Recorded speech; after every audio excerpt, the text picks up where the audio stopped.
একটি গ্রামে রামু নামে এক ব্রাহ্মণ ছিল। ব্রাহ্মণ ছিল খুবই ধৈর্যশীল ও দয়ালু। একদিন ব্রাহ্মণ এক বনের পাশ দিয়ে হাঁটতেছিল।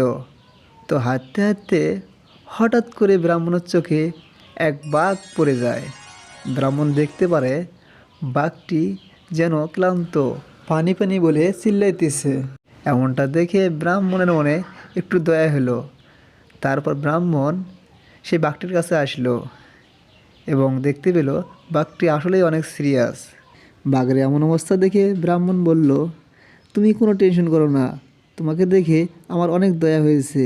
আমি তোমার জন্য নদীর ধার থেকে পানি আনতেছি।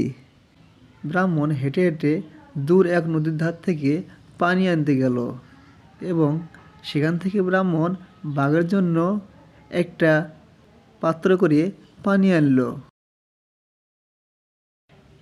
পানি এনে বাঘটিকে খাওয়াইতে দিল।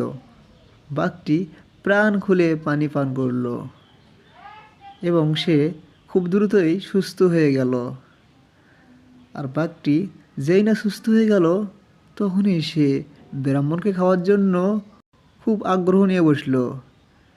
তো ব্রাহ্মণ বলল, আমি তোমাকে বাঁচাইলাম আর তুমি আমাকে খাইতে চাইতেছো? বাঘ বলল, আমি কয়েকদিন হয় অনাহারে আছি, কিছুই খাই না, যার কারণে আমি খুব ক্লান্ত হয়ে গিয়েছিলাম। এবার আমি তোমাকে খাবো। আর তাদের কথা শেষ না হতেই হঠাৎ করে ওই পথ দিয়ে শিয়াল পণ্ডিত যাইতেছিল। আর ব্রাহ্মণের চোখ পড়ে গেল শিয়াল পণ্ডিতের দিকে। ব্রাহ্মণ শিয়াল পণ্ডিতকে ডাকলেন। ব্রাহ্মণের কথায় শিয়াল পণ্ডিত কাছে আসলো এবং ব্রাহ্মণ শিয়াল পণ্ডিতকে সব কথা খুলে বলল। আর ব্রাহ্মণের কথা শুনে শিয়াল পণ্ডিত বলল, বাঘ মামা, ব্রাহ্মণ তোমাকে যে পানি খাইয়া বাঁচাইছিল সেই পানিটুকু তোমাকে ফিরে দিতে হবে। বাঘ বলল, হ্যাঁ আমি রাজি, তবু আমি ব্রাহ্মণকে খাবই, আমি অনেকদিন হয় অনাহারে আছি। এই কথা বলে বাঘ পানি আনতে ছুটল। দূর একটা নদীর থেকে পানি আনতে গেল। আর বাঘটি যেই না নদীর পাড়ে পানি নিতে নামলো অমনি বাঘের পা পিছলে নদীর মধ্যে চলে গেল।